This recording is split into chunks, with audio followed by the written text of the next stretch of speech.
Hi, this is Andreas. I'm making this video. It's Andreas playing Banished. I'm playing the Strinita map, Strinita. The map seed is 689-122-696. Terrain type is valleys. Terrain size is large. Climate is fair. Disasters are on, and it's in hard mode.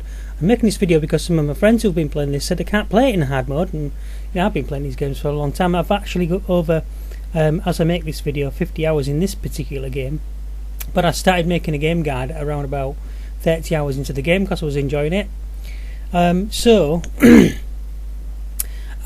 What I've done is I've played this particular map for about a few hours, and I'm just going to show you around it, but then I'm going to restart the game over again. So just to show you where you can actually start with, and I'll be starting in more or less the same way. I'm not going to go to all this detail and build all this map out for you, but I will get you started past the first 2 seasons, and then you should be alright. But this is what you can do. Don't put your buildings too close together, you know. And, what I did in this game, and you'll see me do, is that we started off with our stockpile around about here, because my carriage was here. Put the stockpile down, gathered some resources from over here, went over and placed the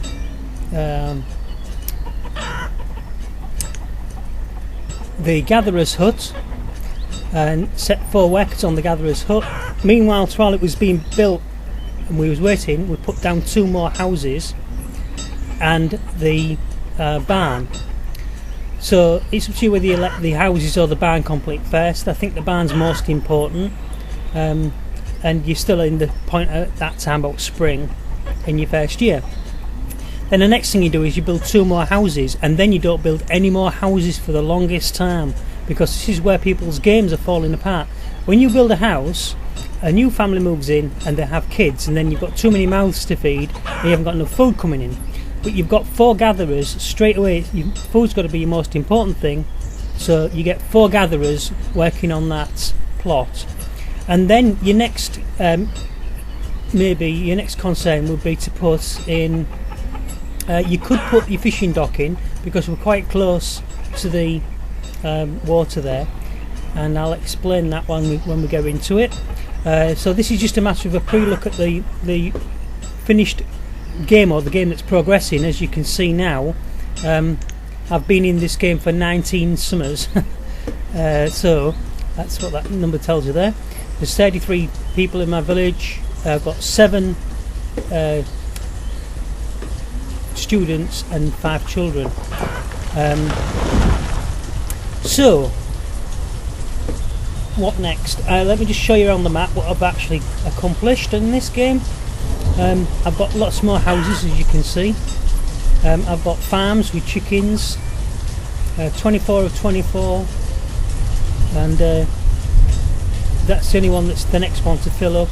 I'll maybe continue this game a little bit further, but I don't know. I've got resources dotted all over. I've got outlying villages, forest gatherers' huts, and hunting lodges. I've got a couple of these big houses that are not lived in at the moment, the boarding houses, because I was waiting for the nomads to come, as they do in this game. I've got a mine which I keep switching between iron and coal. Some more houses being built. That's what I was actually doing last night when I finished playing this game. I only played it from about 5 o'clock. There's only about maybe 6 or 8 hours work here in the game. Very enjoyable. Got another mine waiting to be built there. I've got boarding house finished. I've got an open cast stone mine done. I've got fields over here ready for cattle. I've been trying to get the tradesmen to bring me cattle on my docks. I've got another barn here, and so there's lots of things happening in this map. My limits are all up. I've got plenty of steel tools, venison, everything else. What I do is I like to set up these trading posts, there's two uses for them which people don't realise. The first is obviously to trade goods, but the second is to stop the villagers using them, because they'll just take everything, you know. Greedy little peas, aren't they? Peeps. And I was going to set up another trading post here, and before I'd found that location, I did that. And the only tool I've got on, as by way of, if people think it's a cheat, it's not, is this flattened terrain tool. So you can see I flattened the terrain around here, because this mountain was sort of like out here, and it gave me a little bit more land. And then this developed this edge, which was the only place that I could put this trading post, because even a lot of other things wouldn't fall off the edge of the water properly, and didn't leave me a good place to fish from and that. So you want plenty of water around, especially when you're fishing, dock. You want to look for a point of a heart like that, because it gives you a big radius of water to work on, whereas if you was to work inside the cove, you've only got a smaller curve of radius of water to work in, and the more water you have, the more fish there should be in it. That's the theory. I did have some people die, but one of the things I wanted to show you in this particular video is that you see we're up to the early summer. I'm just going to pause the game, by the way, because I'd forgotten to stop it. What I want to show you is no one has died of starvation. So let's go all the way back to the beginning.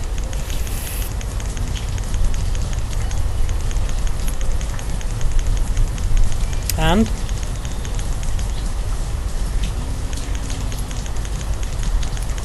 my God, I could have just done this, couldn't I? Let me see. We're in 12 now.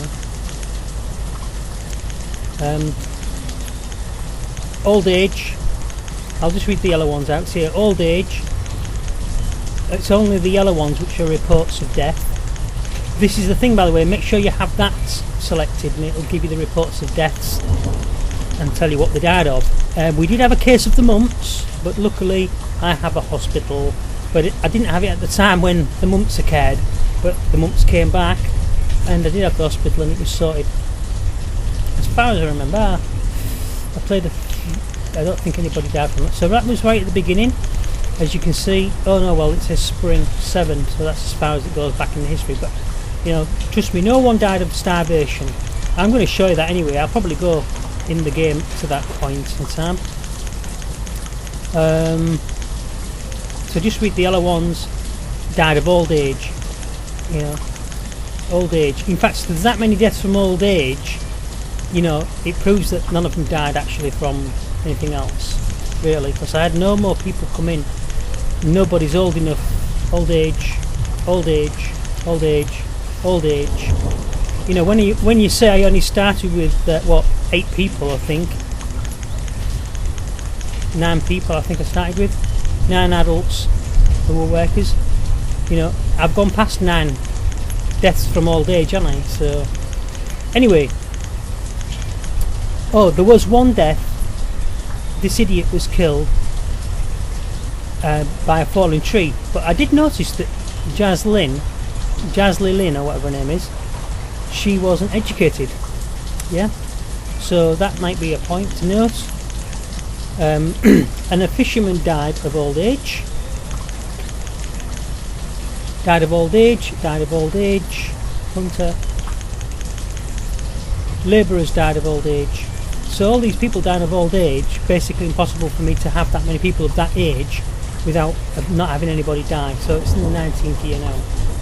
Don't forget, the peeps in this game age about 2.5 years for every one season cycle. So you might start off with kids that are 5, 6, 7, 8, 9 and adults that are like in the 30s, but from then on, of course, they do age at that rate. So some other things, I've got crop field. I've got 2 different crops I can have. You know, 3 different crops I can have actually, pumpkins and seeds and stuff, which I've bartered from the docks here. I'm quite well up on loads of stuff. I've got plenty of venison. But you can use this to keep some of the resources from the villagers. And I was in the process of going out this way, Gatherer's Lodge that way, just being built. And I build these buildings with the resources, but you don't have to actually add people to them straight away. So this is what's been happening in the game, and you know, make sure you clear out all the rocks and all the iron, and then put your forestry in and put your gatherers lodges and everything else together. And we're going to do all that. I'm just going to show you how I started this place off. It won't look the same as this when I'm doing it, because I'm working backwards. I'm going to go back and do it again, so I won't get the positions of the buildings exactly right. Another thing is, because I'm trading goods, I've got 2 blacksmiths, and until somebody died there, I did actually have 2 tailors. So, and I've got a pub on the way, because I've also just recently got apples in the orchard. I've just bought apple seeds. That's what I remember from last night. Also, remember to like and share this video and subscribe to it. One of the reasons also that I make these videos is to show people that, you know, you can have fun and earn a living as well. I play games for a living, and you know, I actually don't make any money at playing the game, but the income that I earn online allows me to stay home and play games. Beats working for a living, I tell you. And you can do the same. And if you go to websitesmakemoney.com with hyphens between the words, that's websites-make-money.com/copy-this-idea. There's a link in the description. So websitesmakemoney.com/copy this idea, and you will see one of the ways that I make money online. Right, let me see.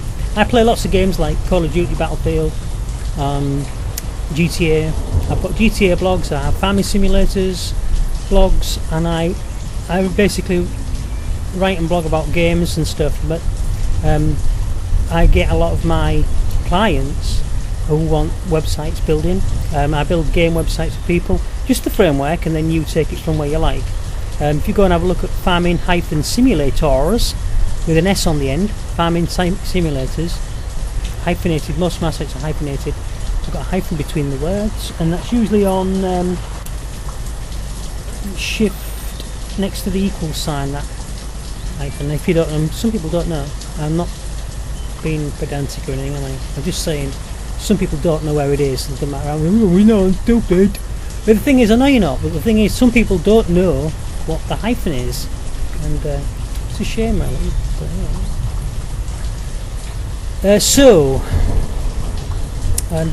it's unusual to see websites with hyphens in the name of web URL, usually all one word. It makes them really hard to read. I think the humans should take back control. Right, so anyway, I've got loads and loads of results on this map, and I've already mentioned what map it was. So what I'm going to do is stop this video here. This is the introduction video, and I'm going to go back and I'm going to start this game all over again. But before I do that, let me just finish this video with showing you what my settings are. I've got my volume turned down. That was another thing. I was making videos the other night and I had the volume too high.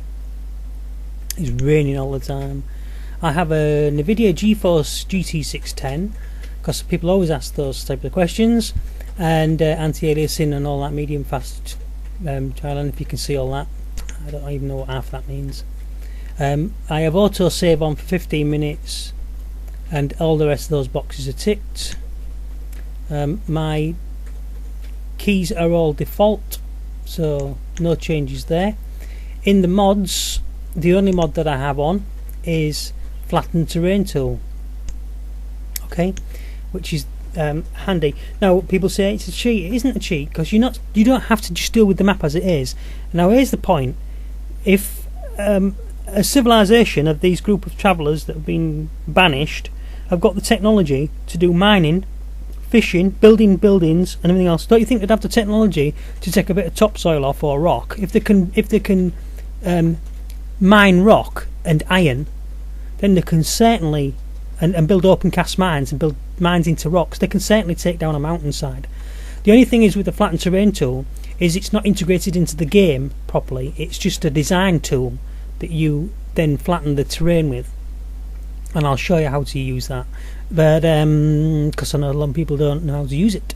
The thing is, it's not a cheat, because if it was integrated into the game properly, I'd like to see a modder make it so that all our little guys run over and start messing with the pickaxe, banging away at the land and flattening the land for us, and it would take time to do, and then it would make more sense, you know, and people wouldn't even see it as a cheat then. But there are other things which might be considered as cheats, but I haven't gotten any of them on. As you'll see, none of the boxes are ticked here, just ones which produce extra fish in the farms, extra iron ore. Who's to say what comes out of the mine anyway? You might be mining for 3 months and not hit a vein of iron, but then in 1 week hit thousands of tons of it. You never know. Strike gold, don't you? You know what I mean? So if you was to pause this video at any one point, I don't know if you can read this, the text is too small, but I hadn't intended actually.